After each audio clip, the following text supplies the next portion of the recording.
এই নিকৃষ্ট জায়গায় পৌঁছিল, কারণ যদিও একদিকে তারা শিক্ষিত, যে শিক্ষাটা হলো শুধু দুনিয়ার শিক্ষায় শিক্ষিত, তাদের ভিতরে আল্লাহর ভয় নাই, স্রষ্টার ভয় নাই। না হওয়ার কারণ হলো পরনারীর সঙ্গে পরকীয়া প্রেমে লিপ্ত আছে।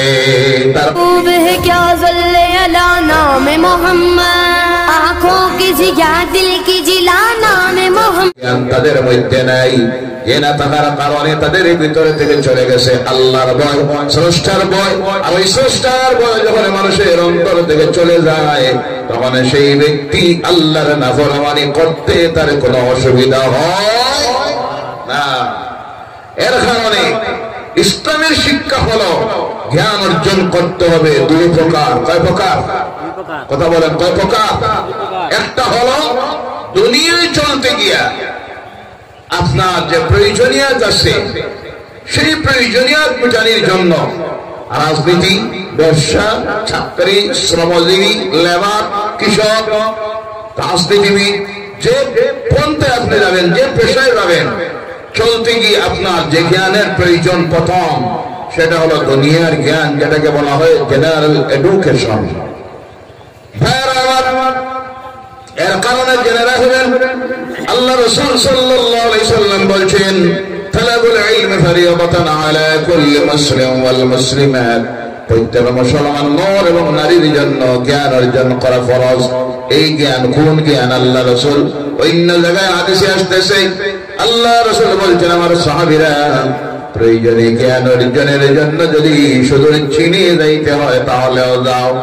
এই হাদিসের ব্যাখ্যায় আসতেছে, সেই সময় আধুনিক জ্ঞানের দিক দিয়ে সবচেয়ে অ্যাডভান্স ছিল আজকের এই চীন, যার জন্য আল্লাহ রাসূল সাহাবায়ে কেরামদেরকে নির্দেশ দিতেছেন, জ্ঞান অর্জনের প্রয়োজনার্থে চীনে যাও, অর্থাৎ সেখানে যে জ্ঞান চলতেছে ওই জ্ঞানটাও অর্জন করো। তার থেকে প্রমাণিত হয় দুনিয়ায় বর্তমান যে জ্ঞান চলতেছে, জ্ঞান বিজ্ঞান সবচাইতে বেশি। আজকে পৃথিবীতে জ্ঞান বিজ্ঞানের উপরে মানুষ রিসার্চ গবেষণা করতেছে। ওই সময়ে এই পৃথিবীর মুসলমানের জন্য সেই জ্ঞান অর্জন করা ফরজ। কথা বোঝা গেছে? দুনিয়ায় চলতে গিয়ে যে জ্ঞান, high school, college, university, polytechnical college, engineering college, medical college, ITI, বিভিন্ন শিক্ষাঙ্গনে বিভিন্ন যে জ্ঞান দেওয়া হচ্ছে, সেই জ্ঞান অর্জন করা প্রতিটি মুসলমানের জন্য আজকে ফরজ হয়ে গেছে। কিন্তু দুঃখ লাগে, আফসোস লাগে, যে ধর্মের মানুষের ধর্মগ্রন্থের 1 নম্বরের নির্দেশনা হলো জ্ঞান অর্জন করো, আজকে পৃথিবীর দিকে তাকাইলে দেখা যায় সবচেয়ে বেশি তারা জ্ঞানের রাস্তা থেকে সরে গেছে। যার কারণে গতকালও আমি বলেছিলাম, আজকে অর্থনীতির দিক দিয়া মুসলমানেরা আরব ক্রান্তির, মধ্যপ্রাচ্যের কয়েকটা রাষ্ট্র বাদ দিয়া এশিয়া মহাদেশের এবং আফ্রিকা মহাদেশের মুসলিম রাষ্ট্রগুলি অর্থনীতির অবস্থা দুর্বল হওয়ার 1 নম্বরের কারণ হলো জ্ঞানের অভাবে। কিসের অভাবে? শিক্ষার অভাবে। উপযুক্ত শিক্ষিত মানুষ তারা তৈরি করতে পারে নাই, যার কারণে অর্থনীতির দিক দিয়ে এত দুর্বল। কারণ অর্থনীতি সবল করতে হলে, অর্থনীতির সবলতা আনতে হলে যে হাতিয়ারের প্রয়োজন হয় সেটা হলো জ্ঞান। কোনটা? জ্ঞান। আজকে আফসোস, দুঃখ লাগে, মুসলমানেরা এক সময় ছিল আমাদের সমাজের মধ্যে উচ্চ শিক্ষিত, অনেক হায়ার এডুকেশনে শিক্ষিত মানুষগুলি ছিল, ACS officer, ICS officer, doctor, engineer, শিক্ষিত রাজনীতিবিদ। যখন এই কোয়ালিটির মানুষগুলি ছিল, তখন একটু আগে, 50 বছর আগে, 100 বছর আগের ইতিহাসকে যদি আমরা দেখি, দেখতে পাই এই জাতির কি পাওয়ার ছিল, সম্মান ছিল, ইজ্জত ছিল, তাদের মৌলিক অধিকারকে তারা ছিনাই আনতে পেরেছে। বলেন সুবহানাল্লাহ। আর আজকে যে লাঞ্ছনা, বঞ্চনা, শোষিত, নির্যাতিত হচ্ছি, তার 1 নম্বরের কারণ হলো নিজের সেই মৌলিক অধিকারকে ছিনাই আনার জন্য হাতিয়ার নেওয়া হবে না, রাজপথে নামলে হবে না, গলিতে প্রাণ যাবে। এই সময়ে যে হাতিয়ারকে প্রয়োগ করতে হবে সেটা হলো জ্ঞানের হাতিয়ার। আল্লাহ যেন আমাদের সমাজের প্রত্যেকটি মানুষকে সচেতন হওয়ার তৌফিক দেয়। প্রত্যেকে যেন নিজের ছেলে মেয়েগুলিকে অল্প কমপক্ষে আমি অনেক সময় বলে থাকি ছেলে এবং মেয়েগুলিকে কমপক্ষে যেন আজকের এই যুগে জেনারেল এডুকেশনের দিক দিয়ে কমপক্ষে ইউনিভার্সিটি পর্যন্ত যেন আমরা পৌঁছাইতে পারি। আল্লাহ যেন তৌফিক দেয়। সবাই বলেন আল্লাহুম্মা আমিন। সবাই বলেন আল্লাহুম্মা আমিন। কিন্তু এই পৌঁছাইতে টাকার প্রয়োজন, আর আমাদের টাকাগুলি সবচাইতে বেশি আজে বাজে কাজে অপব্যয় করে নষ্ট করে আজকে যে সমাজের মানুষ, তারা হলো মুসলমানেরা। কথা মানতে রাজি আছেন আপনারা? আমি উদাহরণ দিলে দেখবেন, অনেক সময় আমি উদাহরণ দিই, যেমন একটা বিবাহ করা আল্লাহ রাসূলের সুন্নাত। কার সুন্নাত?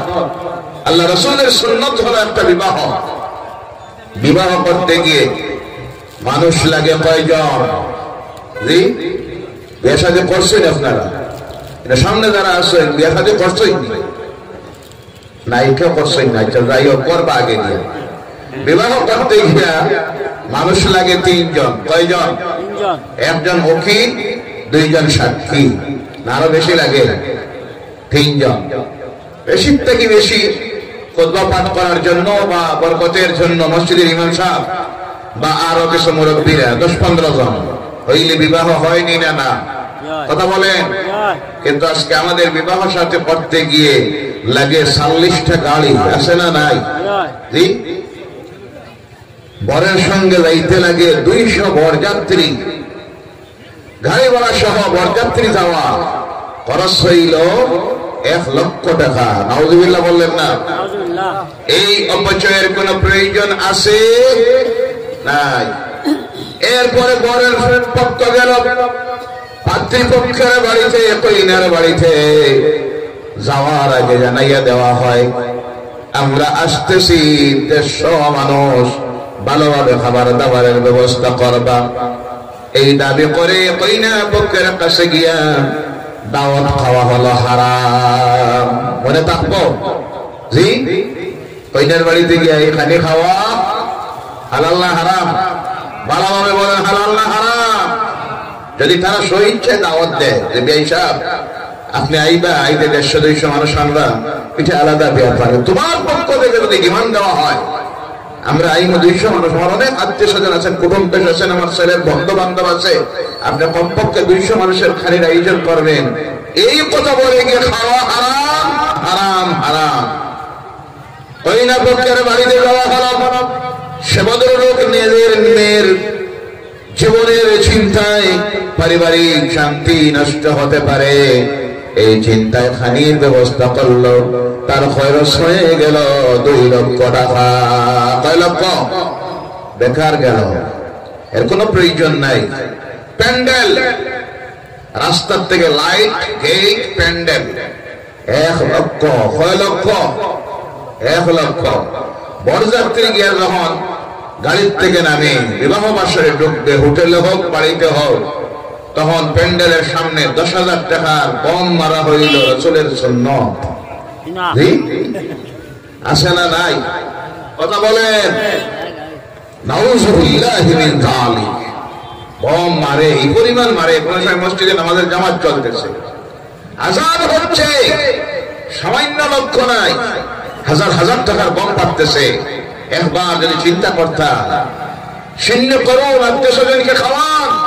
তোমার বাড়িতে বিবাহের পরের দিন, কার বাড়িতে? বরের বাড়িতে। বরের বাড়িতে পরের দিন সিন্নি দিন, খানি খাওয়ান।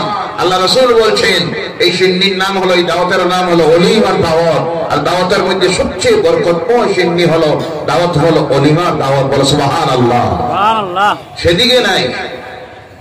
আবার আরেকটা কথা এখন চালু করেছে, দেখবেন পরের দিন আবার এরা ডিমান্ড দেয়, কইনা পক্ষ থেকে ডিমান্ড দেওয়া হয়, পরের দিন আমরা যাইব পার্টিতে 100 মানুষ। কোনটার মাঝে? পার্টি। এটা অলিমা না, অলিমা পাইলে গুনাহ হইব, পার্টি। নাউজুবিল্লাহ বলে। এই জাতি কোথায় যাচ্ছে? একটা বিবাহ অনুষ্ঠানকে উপলক্ষ করে নাই করে 2 পক্ষ মিলে খরচ করে 5 লক্ষ টাকা।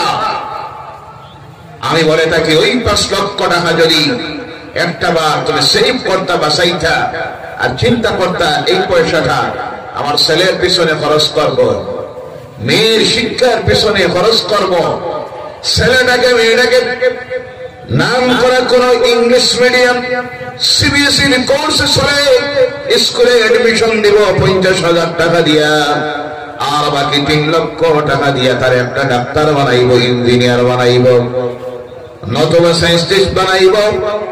এইভাবে যদি চিন্তাধারা তোমার ব্রেইনে আসতো, আমার ছেলেটাকে পিএইচডি করাইব, এমএ পাস করাইব, এমএসসি করাইব, এমপি করাইব, নাম করা আইনজীবী বানাইব, যদি ছেলেটার আর মেয়েটার পিছনে বিয়ে করে দিতা, তাহলে তার জীবনটাও সার্থক হতো।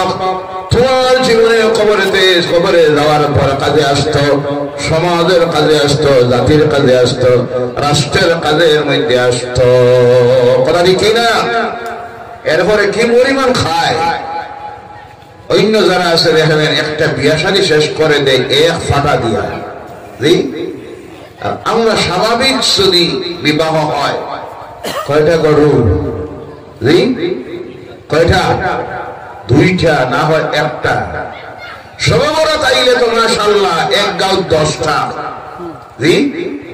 আছে না নাই? শস্য বেশি খানি খায়, খেতে খেতে শেষ করে দিতেছি সব। আল্লাহ রাসূল এই খানির ব্যাপারে তো শিখিয়ে দিয়ে গেছেন, খানি খাইতে গিয়ে পেটকে 3 ভাগ করে। কয় ভাগ? 1 ভাগ খানি, 1 ভাগ পানি, 1 ভাগ খালি। সুবহানাল্লাহ বলেন। আজকে এই সময়ে যদি আমার এই সমাজের মানুষ যদি একটাবার সচেতন না হয়, এই সমাজের মানুষগুলিকে পরবর্তী প্রজন্ম দ্বারা উঠে আসতেছে, এদেরকে যদি শিক্ষিত একটা সমাজ না বানাইতে পারেন, জেনে রাখবেন এই জাতির ভবিষ্যৎ অন্ধকার। কারণ একটু আগে এমএলএ সাহেব বলেছেন প্রতিযোগিতা চলতেছে, প্রতিযোগিতায় তোমার আমার ছেলে মেয়ে টিকে থাকতে পারবে না। কারণ সাধারণ একটা মেট্রিক পাশের চাকরির অ্যাডভার্টাইজ যখন দেওয়া হয়, সেখানে দেখবেন এমএ পাস অ্যাপ্লাই করতেছে, যার কোয়ালিফিকেশন হলো ফার্স্ট ডিভিশন, মেট্রিক থেকে হায়ার সেকেন্ডারি পর্যন্ত শুরু করে কলেজ পর্যন্ত। ডিভিশন হলো ফার্স্ট ডিভিশন, 5টা 6টা করে লেটার, তার মার্কের পার্সেন্টেজ হলো 80%, 90%। আর এই সময় যদি তোমার আমার ছেলেমেয়েরা অ্যাপ্লিকেশন দেয়, তার দেখা যাবে তার ডিভিশন কোন লেটার নাই, এরপরে তার পার্সেন্টেজ হলো 45%, 50%। আপনারা ইনসাফের সহিত বলুন, এই প্রতিযোগিতায় গিয়ে তোমার আমার ছেলে মেয়ে টিকে রাখতে পারবে না।